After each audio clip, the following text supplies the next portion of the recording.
Welcome to my session.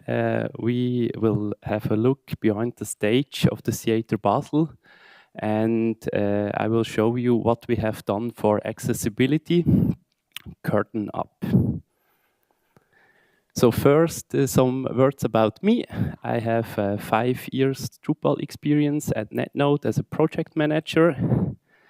We are a self-organized company. I like holacracy. You find me on LinkedIn or Drupal Slack, and also in my small camper van, on my bicycle, or on the snowboard in the mountains. The agenda from today, you can read by yourself. And we will start with the why.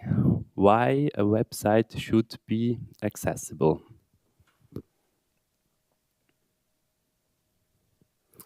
So I have a short video for that. You can see a blind person who's navigating with an iPhone and also read a website. Hi, I'm Christy. I'm just showing a little video of how a blind person would use an iPhone.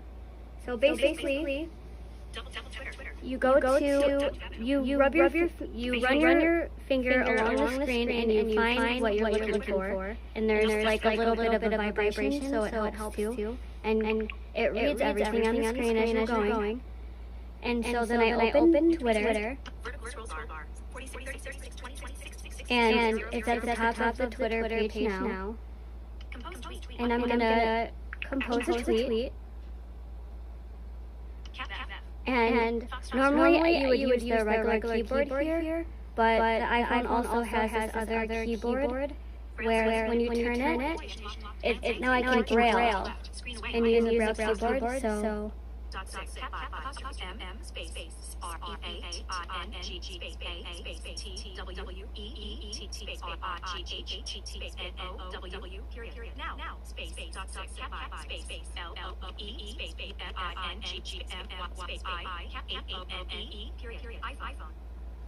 and so then I can read what I wrote.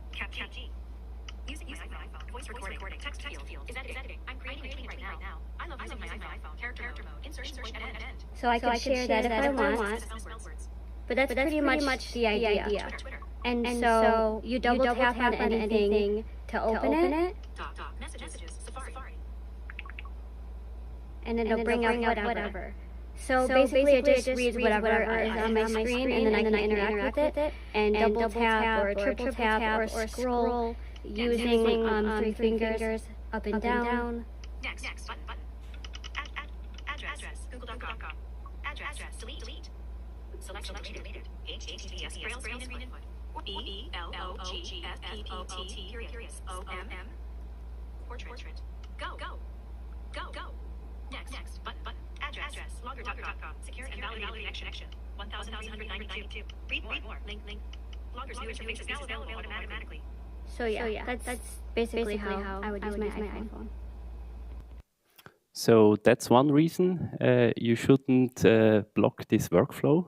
Your website have to be accessible, that the screen reader can read the page and a blind person can navigate. But there are not only blind people. Mostly, if you think about accessibility, then blind. But there are a lot of more disabilities. I have here some statistics from Switzerland. First, you see a statistic about visual disabilities and auditive disabilities. And you also see the age of the person. So the older the people are, more people are affected in disability. And if your website has a lot of older users, accessibility is much more important. And overall, in Switzerland, are about 20% of the population in some kind affected in a disability. So we also have to talk short about the 4 for groups of disabilities. We have hearing impaired persons, people. They can't hear audio in video and audios, of course, on our website. Then we have cognitive impaired people. For them, it's needed that you have a clear structure and consistent labels on your website. Then we have the visual impaired, not only blind people. They can't see so clear the design of your website. Pictures and videos are problematic. And you can also think at colorblind people in this group. And the last group are the motoric impaired people, not only wheelchair drivers. It's more if somebody has a problem to navigate with the hand, with the mouse, with the finger accurate. So you have to look at these points. We go to the stage in the theater. Our stage is the website of the Theater Basel. A short overview to the website. We have here the front page. It looks like a normal website with teasers, informations. We have a big calendar with all the activities inside, a lot of informations. And we also have for each production an information page, like the one from Freischütz. There you can find informations about the play, some media you can consume to get a good introduction to this production before you visit the theater. And then we also have a media library over the whole media content of the theater, with, as an example, some podcasts, also introduction podcasts. They have, of course, now a transcript to read it, and other information pages like this one about the foyer public with some important information, a pop-up, an animated header, and information paragraphs. So that's where we play today. What we will play and the actors.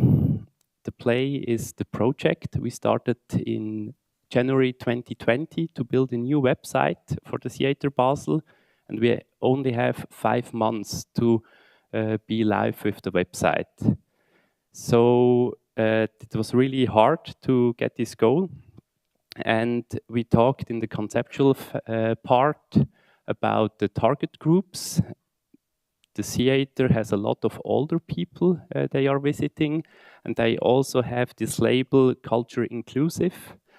And the label Culture Inclusive is like a charter to be holistically inclusive, and so they decided that the website also has to be accessible, and they want to do a WCHG certification. And we started with this process or with this project after the go live in the end of 2020. The actors are an interdisciplinary team. We have the main team with the marketing and communication from the Theater Basel. Then we have the graphic agency Claudia Basel for the visual stuff and the design, and us as NetNode for the technical consulting and the implementation, and also for the project management. And then on the side, we have the foundation Access for All in Switzerland to get some accessibility consulting for this support. And the goal was to get WCHG 2.1 in compliance AA, and it should be a certificate or a certification, and not only that we as builders say, now it's good. The script for this play was written by Access for All, by the foundation. Normally they do review and also teaching of the editorial team before. Then you implement this feedback. These two parts, we haven't time to do it in this special project. And so we started with the audit after the go live. Then you get a list or a report with the errors. You can fix that, made a retest again and get the certification. That was the plan. The mission was, we have in the report 70 errors, a lot of errors, and we divided them in three categories. We have conceptual errors, editorial errors, and technical errors. And I will make an example for each kind of error type. The goal was always that we have handy tickets so that maybe a developer from our side can fix the problem, or somebody from the editorial team can do the work. I start with a conceptual error. You see on the left the report. It was that the PDF are not accessible. They were not tagged with the headlines and more information. On the right, you see also a PDF they used for the plan of the room, and that the people know where each category is in the room. And our solution was a little bit different. We don't want to do the PDF accessible. We offer an alternative. So we created an own page with the description of the room, and we made a link with this alternative. You can see it also on the page here in the recording. We have the plan. Visual people can read this plan. And for the other, we have the alternative. They can consume this site. And of course, it's HTML. It's valid. The screen reader can read this. It's a kind of bigger alternative text for this graphic. Then we have the editorial errors, normally wrong semantics. On the left, you see an example of a list, but it isn't a list. So the screen reader can't pronounce or read this correct. On the right one, you see two paragraphs, but in the HTML, there aren't two paragraphs. There are some breaks. And the solution is that the editorial team use HTML correct. So we trained the team and we installed some supporting tools. Supporting tools, one is the Wave extension. You can install it in your browser. If you activate it, you get some information about accessibility. You see the level of the headings, you see the lists, you see also some errors or contrast errors. That's one way the editorial team can have can check if the site is accessible or not. But there is a much cooler one in Drupal. It's the editorially module. You can install it. You see it on the right bottom, the blue check mark. It's always checking if you are logged in as an editor. You have also the information about the headings, what the editor has under control. You also have the overview over the headings on the right, and now the alternative text. And the second example here are some errors. The red one are errors you have to fix. An empty heading tag, and the yellow one are some errors. Maybe they can be that you have to change something, but the editor has to decide if it's an error or not.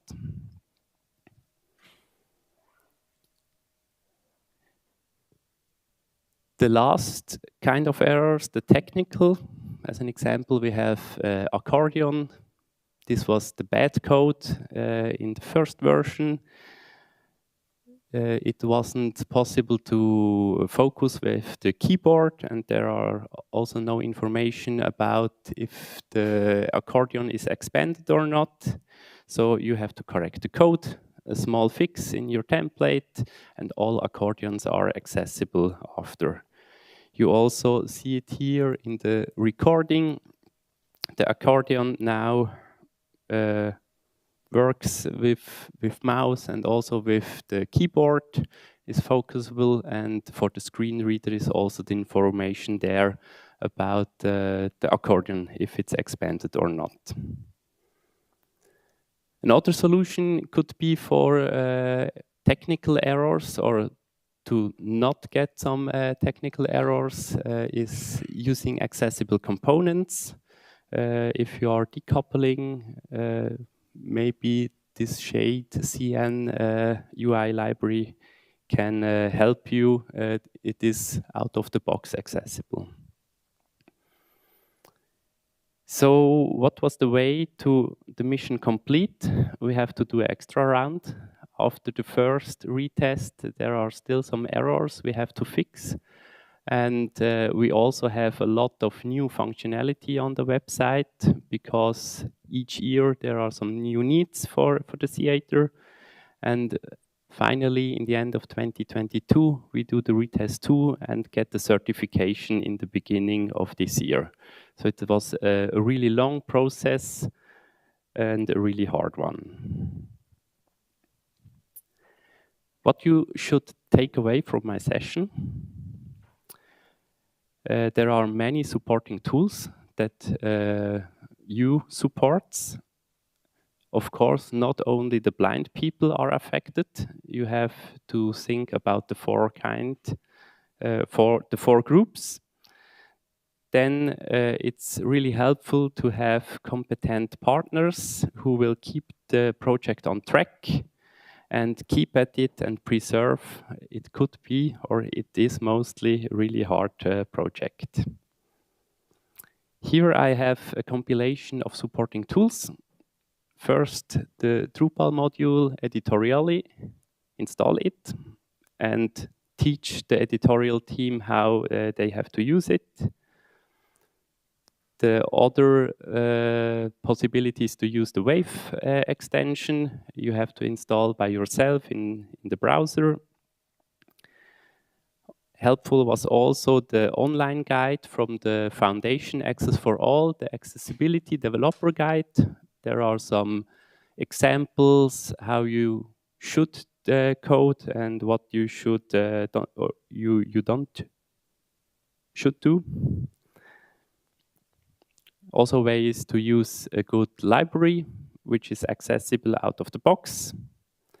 And for us, sometimes it was hard to check it with a screen reader. We used sometimes this assistive labs. It's a screen reader simulator. And also helpful was the voiceover accessibility tool from Mac. So it's out of the box a version you can let read the website loud for you. The conclusion: it's a never-ending story. In the preparation of the presentation, I found new violations, of course.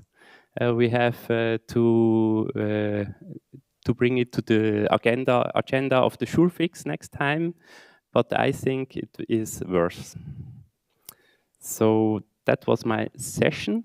Thank you for hearing it. And now I'm open for your questions.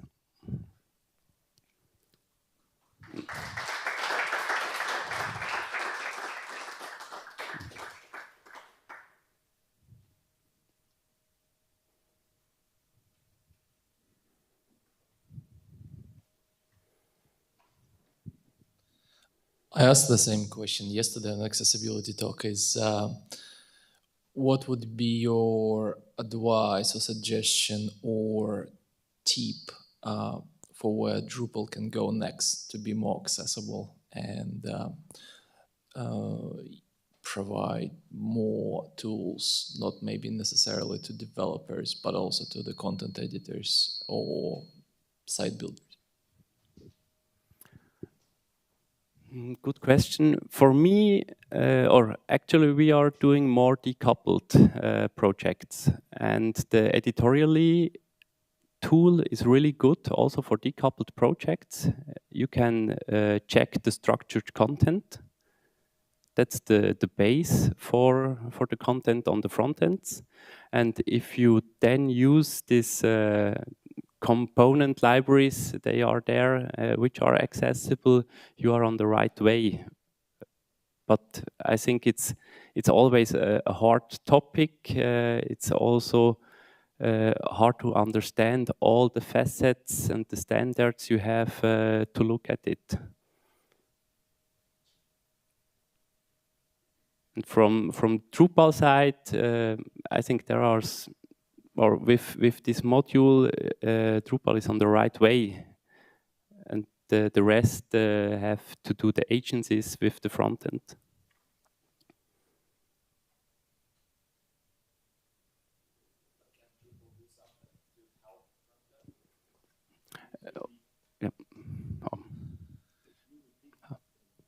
Yep. I'll repeat the question. So with more and more decoupled, what I found is that accessibility is actually lagging. Even with the accessible components, when it put together, the front end side of things is the one that misses some things or another. Not always, but in majority of cases. So do you think it's up to a Drupal community to enforce it on people who are using it as a decoupled system, or do you think that actually the providers of the components should do a better job, or it's somewhere in the middle? Maybe I can answer it from our company. It's like a hard learning curve. So if you do this certification, you learn a lot. We learned a lot. And so maybe we have just to do more projects, more certifications to get better with the topic and to speak about it.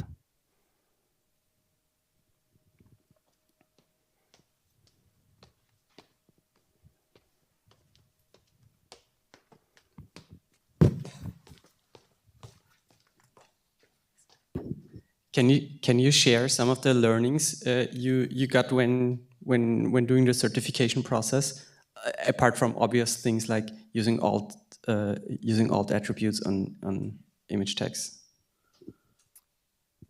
Not sure if I understood your question right. Some learnings we have from a practical point of view, like what were the things that a regular developer wouldn't know regarding accessibility? One point was we often only have a label in a span tag, I think, and we are not able to do that. We have to put it in a paragraph that it was read right by the screen reader. Also, a topic was the lists. Sometimes you have navigations or lists, and you made some, or in the calendar we have first no list. Now we have, I think we have now a list of these entries, and that was also a fix to do.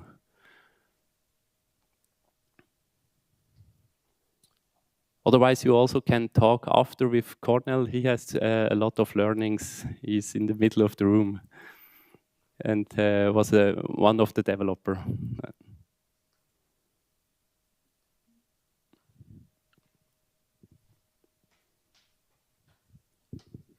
Thank you for the presentation. I want to ask you if you tried any solutions in the backend for the editors, not only in the front end, like from the node edit form directly to check the accessibility. No, at the moment we don't try some backend solutions like the one in the CK editor maybe to check accessibility. from my side, it's make more sense to do it in the front end or the decoupled front end, the structured way, because sometimes you have a title field and a full HTML field, and so you have the overview overall, and the leadings or the level of the headings sometimes just in the end are in the right position, and not only in the field. You have the context of the whole content or of the whole node.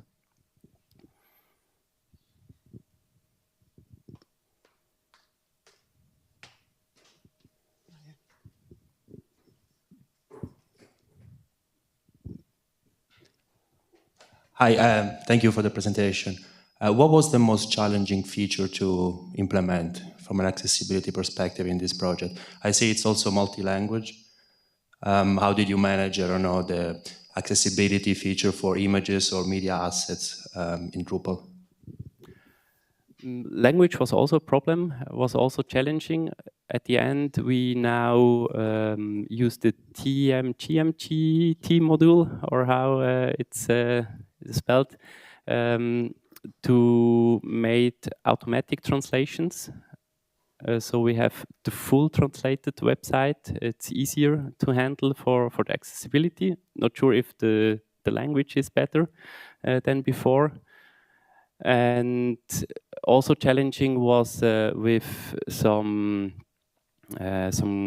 graphic or visual parts. We have this background gradients, and we decided that if a gradient is, we have a darker red there, and this is now managed by the graphic agency. So he or they have to take care that for the future they only have the combination which fits. And also the media are a big part with doing these transcripts or the videos, because the videos, they are hosted on YouTube, but are produced by the theater, so they have to be accessible. You have to have these subtitles, and sometimes we can say the trailer is just an alternative to the production information page. It also gives you the information about the piece, some feelings, what the visitor will see if he go to this play.